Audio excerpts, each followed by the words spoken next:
Hello, I'm Mia Birdsong, the Executive Director of Next River, an institute for practicing the future. And I am here today with Stephen Lucke and Courtney Smith. Will you all introduce yourselves and tell us where you're from? Sure. I'm Courtney Smith. I'm from Durham, North Carolina, and I am the co-founder of the Culinary Femme Collective, an organization that is an initiative under Communities in Partnership. And my name is Stephen Lucke. I reside in San Antonio, Texas. I'm the CEO and founder of Gardopia Gardens. We are a nonprofit teaching people how to be healthy and sustainable through garden-based learning. Awesome. So we're here today to talk about our food systems and how our food systems are affected by climate change and how that impacts us. Can you both talk to us about what is happening in our food systems, how it impacts climate change, and how it impacts our ability to be healthy? Well, I always say that the food system is SAD, and that's the acronym for Standard American Diet, and it's been engineered over the past 60 to 80 years with highly processed carbohydrates, lots of preservatives, saturated fats, and essentially that is affecting our physical health, our mental health, but it's also affecting the health of the planet and the way that we consume. And so our organization, what we try to teach people is that they can grow some of their food at home, which we're trying to increase access and consumption of healthy food items, because a lot of our community, especially Black and brown communities, live in quote unquote food deserts or food swamps and don't have access to healthy, nutritious food. And then you couple that with the lack of food literacy and health literacy, and of course what's happening with our environment, with environmental degradation, is put us in a really difficult situation currently. Yeah. What are you seeing? So, as a chef and someone who's worked in the food service industry for years, I see that a lot of our systems are still based on what was formerly the labor of enslaved Africans. And so when you use a highly extractive system like that and you do not focus on giving back, eventually land gives up, people give up. Nobody can sustain that level of just giving over and over and over again with very little returns for the people who grow our food. So I am concerned with the climate change that's happening. The farmers we're working with are starting to see some scary things because you can't just keep producing at such a high labor without giving back to the land and giving back to the people. And so those are some concerning things for me as someone who works in the food service industry, which is extremely, extremely extractive and not very creative in co-creating with communities a good system that benefits everyone. What are you hearing from farmers about what they're facing and what they're seeing? They're having trouble growing. Honestly, they're having to face challenges with heat, with water, pollinators being killed at high rates, and for organic farmers, just all the loops they have to go through to be organic farmers and still have all these forces outside of their control that are affecting the way they grow. And as someone who wants to see our community have high quality, healthy food that's local, it's concerning to me that the folks on the front lines of those movements are sounding the alarm bells, and we're not really listening as a country. Yeah. So, yeah. Stephen, can you talk a little bit about how the work you do is addressing climate change and our well-being, and like what the lessons are that you're learning from the communities you work with, from what you're seeing, that we actually need to be applying more broadly? Well, we're having a shift now where the majority of people are living in these urban cores. And so we're putting a huge strain on resources. You mentioned it, water, land, lack of green space. It's affecting not only our physical health, but our mental health as well. And so what we're trying to show is at scale, if we can reduce our need to import and export by 25%, 30% by growing food locally. So at a global level, the United Nations is saying we need to create local and regional food systems because there's less arable land, right? So because of climate change and desertification, we're essentially seeing mass migration. We're seeing warfare over natural resources. And so we really need to start growing food locally. But again, since World War II, we've moved away to more of a global food supply chain, and nobody knows where their food comes from. No, when we work with kids and a kid grows that carrot and they pull that carrot out of the ground, like it's just so awe and inspiring, right? And so that's what we're trying to do, is create a cultural and generational change where that knowledge is back in our communities, because we have evolved with nature. We have evolved with land. It's only the past 4 generations, boomers, X, Y, and Z, that this information essentially has been exported, right? And so So what we're trying to show is that, one, farming is a career. In America, there aren't a lot of small farmers. There's these huge conglomerate industrial agriculture, essentially, that is not paying the farmer very well. So they're getting pennies on the dollar. And at the same point in time, the quality of that produce at the grocery store is horrendous. You have companies like Monsanto that are GMOing. Example would be a tomato. If you get a tomato from the store, it's going to be super watery. It's not going to have a ton of flavor to it, versus if I grow that food locally. So we're setting up gardens in schools, churches, community centers, restaurants, anywhere there's land. Let's grow some food. I'm all for ornamentals and I'm all for flowers, but there's no reason we're not growing blackberries. We're not growing grapes. We're not growing fruit trees. You talked about pollinator gardens, creating biodiversity. Yeah. We can do a lot. Somebody says, I can't do a lot, I'm only one person. But if 8 billion people say I can't do a lot, right, the power is truly in the people. And we're trying to empower people through education.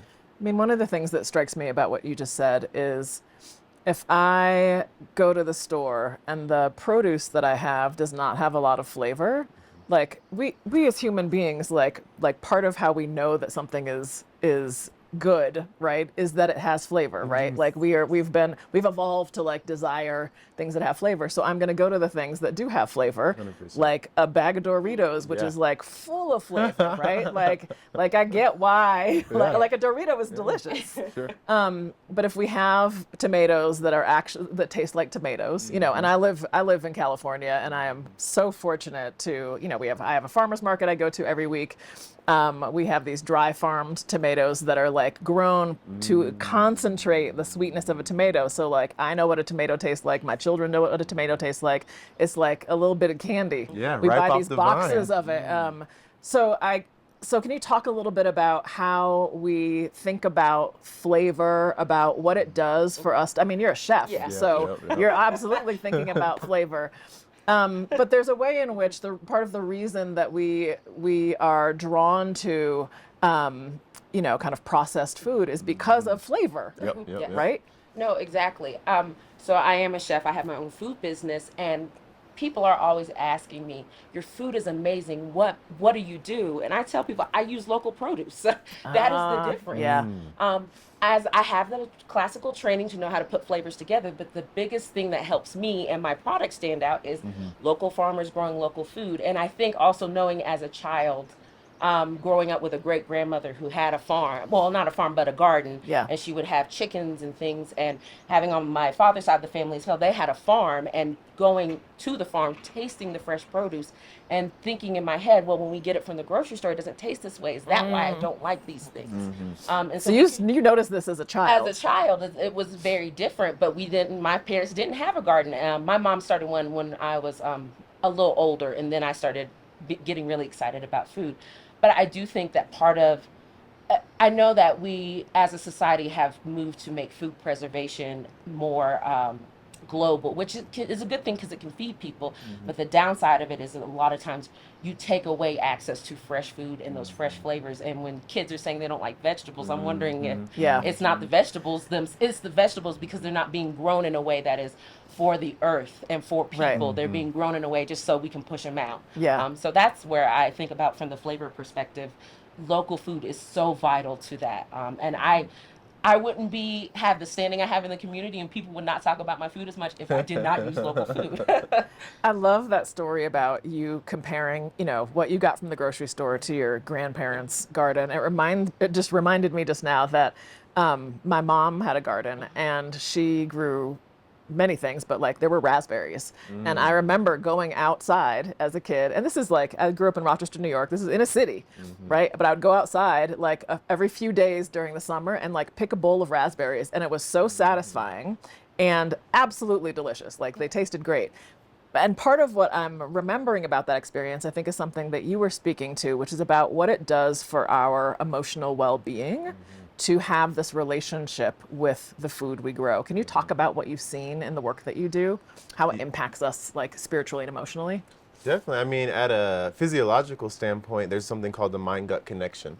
And the way that we eat can affect our mental health. So if we're eating all this it's called actually, recently I learned, ultra processed foods, right? That our body really doesn't know what to do with. It's like, I've never seen this before. This is a foreign entity within me. And so that affects our mental health, right? And then from there, that affects our actions and the way that we act day in and day out. Ron Finley in LA says, if kids grow kale, kids will eat kale. And so it's really creating these behavioral shifts with our youth at a very young age. It wasn't that long ago in 1920 when the United States government had the U.S. School Garden Army. So they were promoting kids growing in school. And then again in 1944, Victory Gardens, where everybody was growing food so that we could ration for the troops. And so we can have another resurgence of that. But when you're growing food, you're planting that seed, you're watering it every day, you're invested in it. And they talk about when you cook, right? When you cook, you're putting love into that food, and you can taste that love. Yes. So it's the same thing. When you're growing it, you're putting love into that plant, right?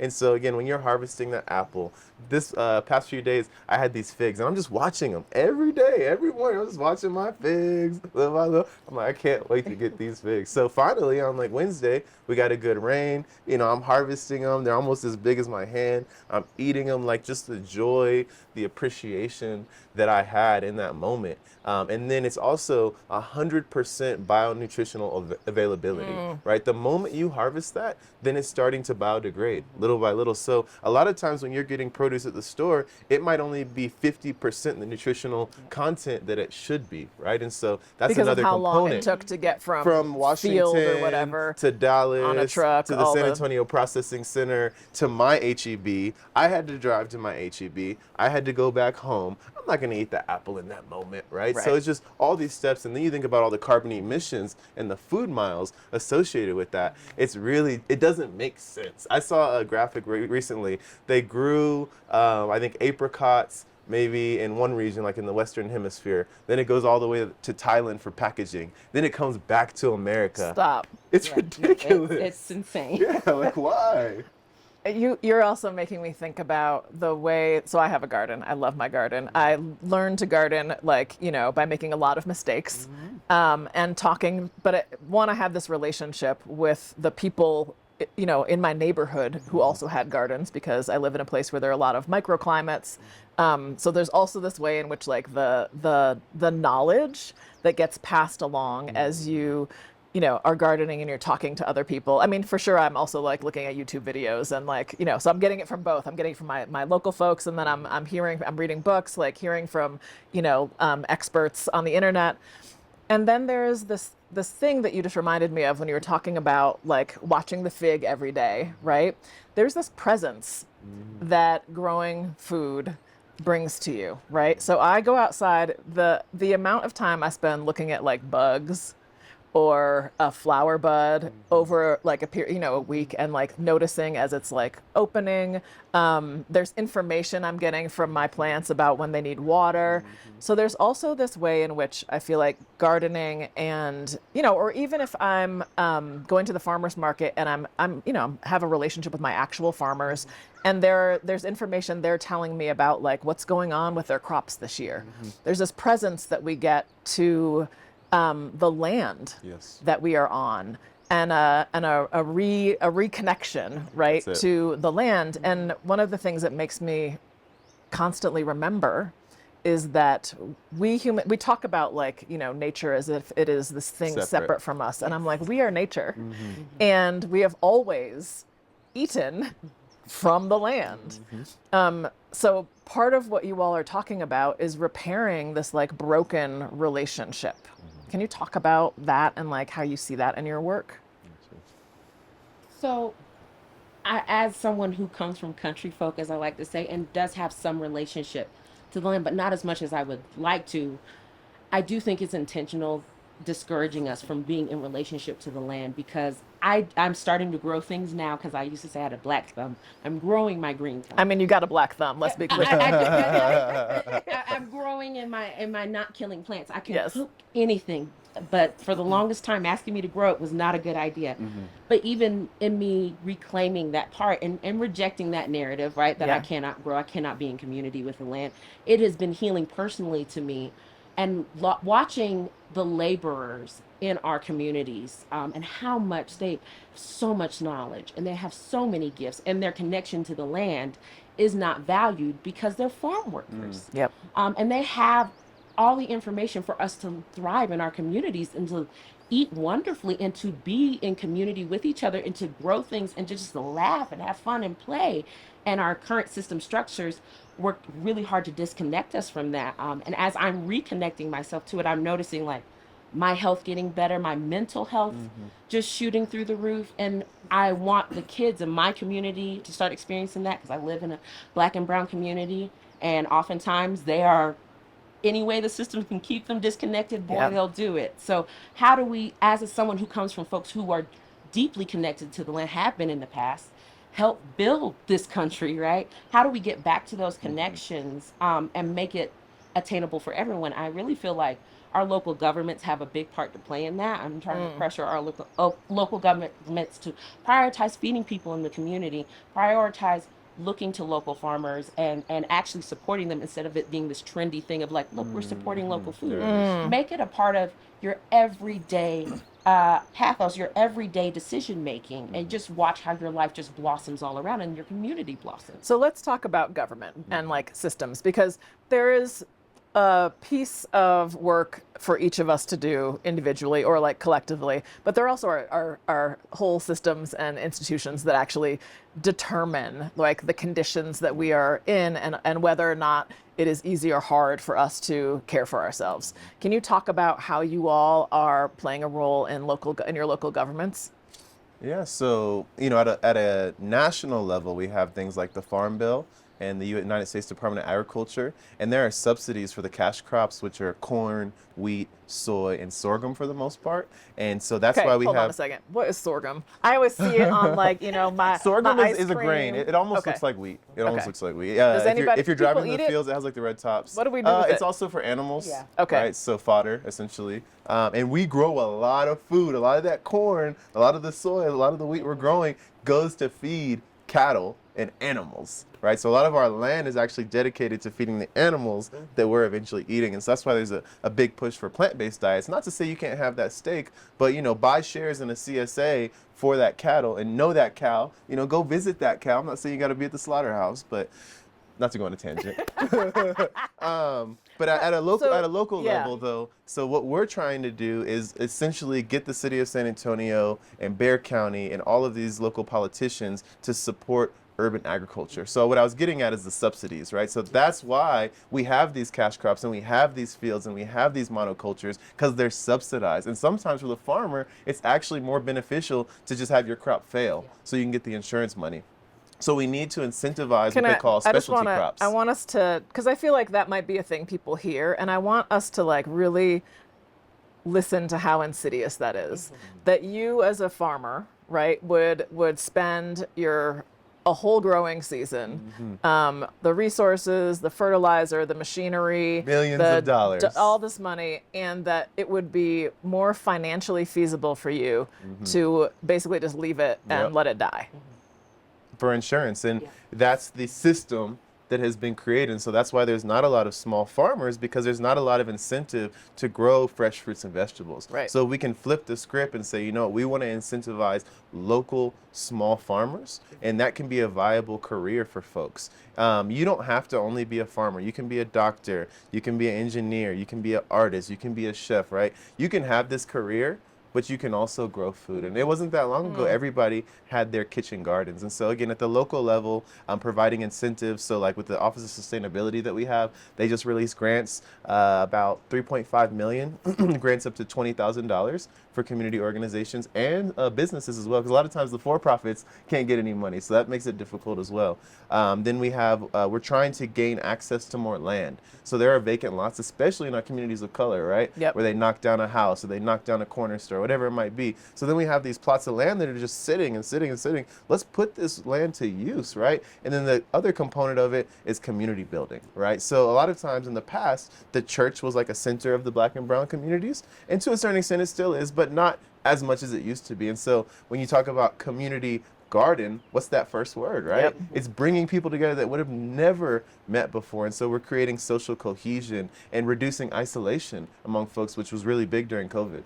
Yeah. And I think when it comes to the subsidies, another fellow in our cohort her and I, we both live in Durham. We were talking. Let me just say to everybody that Stephen and Courtney are both part of the Aspen Global Innovators Healthy Communities Fellowship. AGI. Yes. AGI. So and the fellows and I get to work with the fellows every year. They're amazing. So which fellow are you talking about? Mary Oxendine. Yes. So we were talking about the subsidies for these cash crops and thinking through, why do we have the subsidies for the cash crops and not for the small farmers to grow local indigenous produce, plants, and all those items that are healthier for us and are healthier for the land and the community.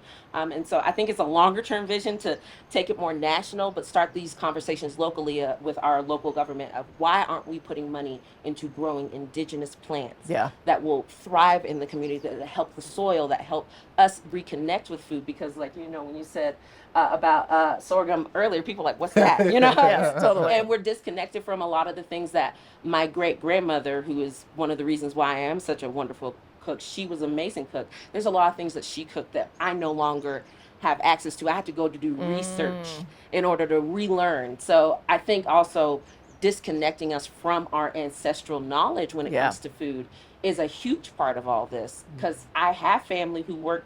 I come from farmers. Why am I so disconnected? Why is it in my adulthood I'm becoming reconnected to food?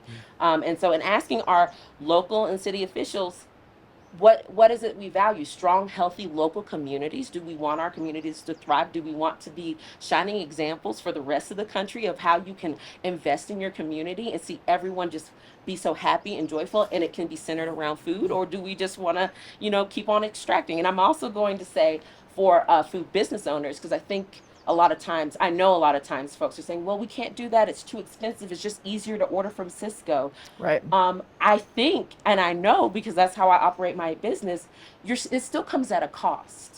So the quicker route, the easier route, the cheaper route still comes at a cost. And I hear people saying all the time when they go out to eat, the food doesn't taste as good as it used to.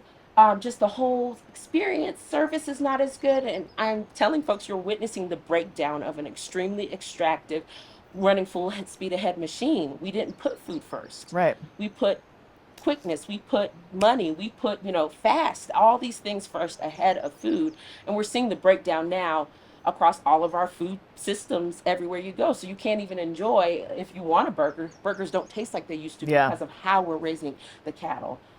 Tomatoes, lettuce. I love lettuce, but when I buy it from the grocery store or I get it at a restaurant, it doesn't taste as good unless they are intentionally sourcing from local farmers. So that's another piece of this. I think about part of what you all are doing are modeling something that can impact our larger food system, or that can impact the nation, like going from the local project or the local institution to the nation. And it reminds me of the Black Panthers free breakfast program. And the reason we have a free breakfast program in the United States is because the Black Panthers started it. And I mean, if I'm being generous, I will say that the government learned how impactful it could be. Really what they saw that it was a threat. Yeah, I was like, okay, hold on. They're serving the needs of people, and that made them uncomfortable. Yeah. But I think about the ways in which a local project that is organized by the people can then be a model for something we do more broadly.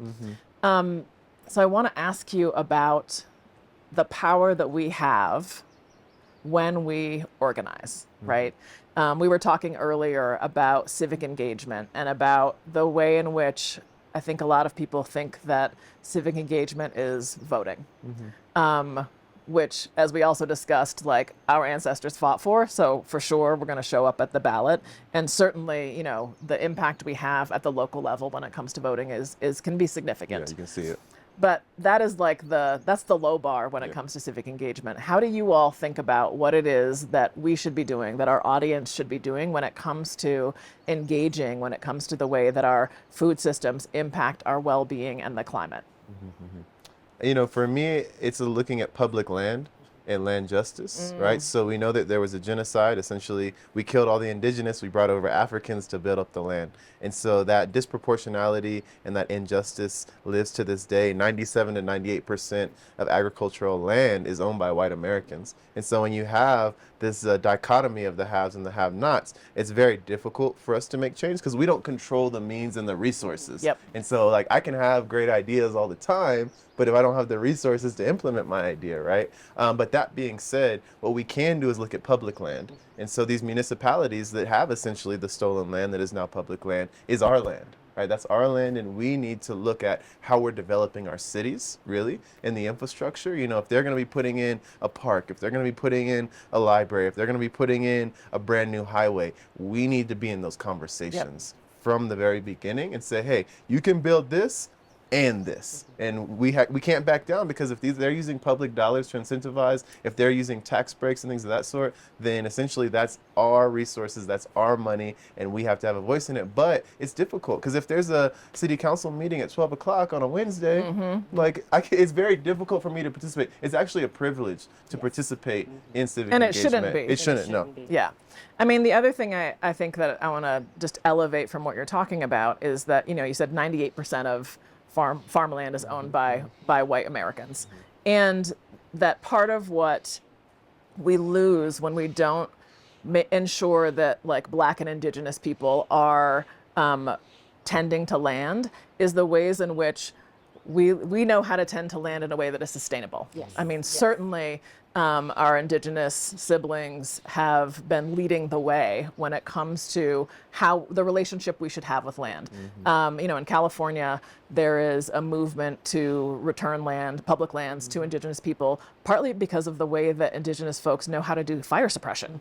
And if we want to actually prevent these massive fires that we have in California, which don't just impact the forest, but impact us in cities who end up like having to stay in. I mean, we had all the KN95 masks before the pandemic because we had to wear masks outside because the smoke was so terrible, right? So there's a whole knowledge base that all of us benefit from when we diversify who is able to participate, who is able to farm, who is able to participate in civic, government and engaging in how the decisions that are made about like how community is run. So I just want to emphasize that for us, that it benefits all of us when more Black and brown people are able to participate. Go ahead. I want you to talk about. And I will talk about civic engagement, but just to build off that point, when the first European colonizers came here, right, the land was beautiful. It was something that they saw so much potential in because of the way Indigenous folks had been stewarding the land. Yes, it wasn't like, it wasn't empty. No, it wasn't. It wasn't empty, pristine and like untouched. There was a tending that was actually happening. And then the reason why my folks were brought over, because of our knowledge on how to grow food and how there's so much discounting of the genius and the intelligence of Indigenous, Black, and brown people, that we do know how to, when we are given the resources, to steward and to take care of and to foster community for everyone. So I think it is very important that resources and that folks who, maybe are in higher places who have knowledge but don't have the knowledge that Indigenous folks have because for so long it's been discounted, really bringing those folks not just to the table, giving those folks the power to be able to implement the changes necessary so we can have food on this earth. 50 years from now, we're not looking at each other like, well, I guess this is it, Wally, right? Like, I guess we just won't have any more food. And so we need to listen to folks who have historically held that knowledge and who still in many places hold that knowledge. Absolutely. So that way we can really save the world. Yes. It's a dire situation, so I don't want to discount that. And then now go back to the civic engagement piece. I think it is extremely important, if you have the privilege, to be in front of your local city officials and leaders. I do have that privilege to be able to do that. I am also trying to advocate for the folks who do not have the privilege to do that. Y'all need to change these meeting times so that folks who can come after work to stand up. Also, make it accessible for community members that maybe don't sound as eloquently as you would like to sound to be able to speak and for you to listen to them. Bring the farmers here. Bring the food service workers here. Ask them what changes they would like to see because they have the answers. I didn't get here just because, I stumbled across it in a way. I stumbled across it because I listened to people who are on the front lines who taught me. I listened to I love, the whole reason I learned Spanish is I have a wonderful friend who I hired her. She didn't speak English. I learned Spanish. I have learned so much from her on how to build a more sustainable food system in my own business. And that knowledge is something we discount so many times and that we think is not valuable. And if you just look, it's right in front of us everywhere we are. But I encourage people to push on your city and state officials to make things more accessible so folks can be there, so their voices can be heard. Building community is extremely important. If you don't know your neighbors and everybody's in silos, then when you do go to your local city, state officials, nobody's on the same page. And the narrative is what's so important. And when we don't engage and we don't make our voices heard, then other folks get to control the narrative. Right. And so it's important for us as citizens to take back those narratives and to let them know we are here, we are seeing what you are doing, you need to listen to us, we need to work together on these things so we can build a better community for everyone. Oh, Stephen, Courtney, thank you so much for sharing your knowledge, your wisdom, your brilliance with us today. I really appreciate it. Yes, Happy to be here. Absolutely. Thank you so much, y'all. All right.